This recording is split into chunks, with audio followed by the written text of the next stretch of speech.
அன்பிற்குரிய சகோதரர்களே, அதே மாதிரி பொருள் சார்ந்த அல்லாஹ்வுடைய சின்னங்கள் இருக்கின்றன. பொருள் சார்ந்த அல்லாஹ்வுடைய சின்னங்களை கண்ணியப்படுத்துவது ஒரு முஃமினுடைய கடமையாகும். பொருள் சார்ந்த அல்லாஹ்வுடைய சின்னம் என்பது என்ன?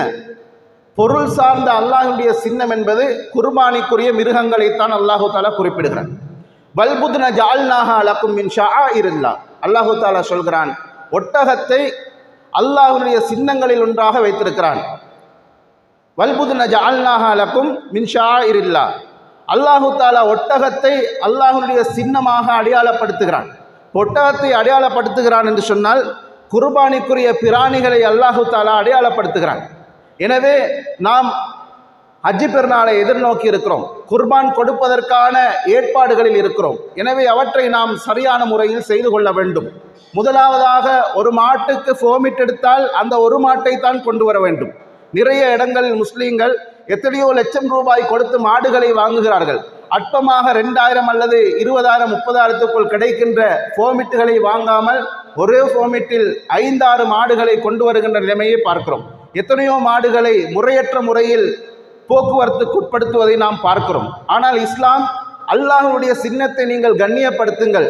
குர்பானியுடைய மிருகங்கள் வெறுமனே அறுத்து பலியிட்டு உணவுக்காக எடுத்துக்கொள்வதல்ல அதனுடைய நோக்கம். அதற்கு பின்னால் அல்லாஹ்வுடைய இலக்கு இருக்கிறது. அல்லாஹ்வுடைய இறையச்சம் சார்ந்திருக்கிறது. அல்லாஹ்வுடைய பயபக்தி சார்ந்திருக்கிறது. எனவே நீங்கள் உங்களுடைய மனதில் நியத்து வைத்திருக்கிறீர்கள். குர்பான் கொடுப்பதற்கான நியத்தோடு இருந்தால் அதனை நாட்டு சட்டத்துக்கு முறையற்ற முறையில் நடந்து கொள்ளாமல், நாட்டு சட்டங்களையும் பேணி, அந்த மிருகத்துக்கு இஸ்லாம் காட்டுகின்ற வரையறைகளையும் பேணி, அதற்கு நெருக்குவாரங்கள் கொடுக்காமல், அதனுடைய அந்த பிராணிகளுக்கு நாம் இடைஞ்சலை கொடுக்காமல் சரியான முறையில் கொண்டு வந்து இஸ்லாமிய வழிகாட்டலின் அடிப்படையில் அந்த குர்பானியை கொடுக்க வேண்டும். அதே மாதிரி அதனுடைய கழிவுகளை பார்த்து இது என்னடா கடமை என்று வெளியில் இருக்கக்கூடியவர்கள் யோசிக்கின்ற அளவுக்கு பொது போக்குவரத்து இருக்கின்ற கான்களிலும் மக்கள் நடமாடுகின்ற இடங்களிலும் அதனுடைய எலும்புகளையும் அதனுடைய கழிவுகளையும் கொண்டு போய் போட்டு அதன் மூலமாக வருகின்ற கேசுகள் நிறைய நாம் வாசித்திருக்கிறோம். நிறைய செய்திகளை அது சம்பந்தமாக படித்திருக்கிறோம். ஆனால் அல்லாஹு தாலா சொல்கிறான், ஒமையு ஆம்தின் ஷாயிர் அல்லாஹி. அல்லாஹு தாலா இவற்றை சின்னங்களாக வைத்திருக்கிறான்.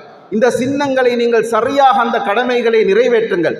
அதிலே நீங்கள் யாரும் ஒரு 2ஆம் கண் கொண்டு பார்க்கின்ற அமைப்பில் அதனை செய்துவிட வேண்டாம் என்பது இஸ்லாம் வழங்குகின்ற எச்சரிக்கையாகும். எனவே இந்த விடயத்திலும் நாம் பேணுதலாக நடந்து கொள்ள வேண்டும்.